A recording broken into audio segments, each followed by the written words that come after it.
মহালয়ার আগে পিতৃপক্ষে মুখ্যমন্ত্রী মমতা বন্দ্যোপাধ্যায়ের দুর্গাপুজোর উদ্বোধনকে কটাক্ষ করেছেন বিজেপির রাজ্য সভাপতি সাংসদ শ্রমিক ভট্টাচার্য। তিনি বলেন, মুখ্যমন্ত্রী হিন্দু রীতিনীতির ঊর্ধ্বে।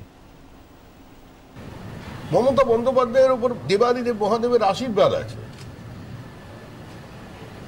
মহাদেব তো মমতা বন্দ্যোপাধ্যায়ের ভরসাতেই মা দুর্গাকে পশ্চিমবঙ্গে পাঠাচ্ছেন।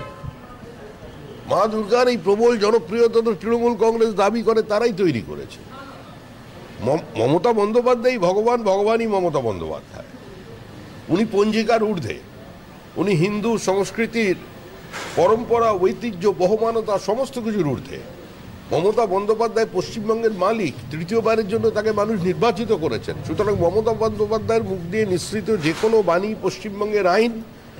আর মমতা বন্দ্যোপাধ্যায় যদি ঠিক করেছেন পিতৃপক্ষেই উনি দেবী দুর্গাকে আহ্বান জানাবেন, তাহলে জানাবেন। মমতা বন্দ্যোপাধ্যায় যদি বলেন 21 তারিখে মহালয়ার পরিবর্তে 22 তারিখ মহালয়া হবে, তাই হবে। সেটাই বঙ্গবাসীকে মানতে হবে। যতদিন মমতা বন্দ্যোপাধ্যায় আছেন উনি আমাদের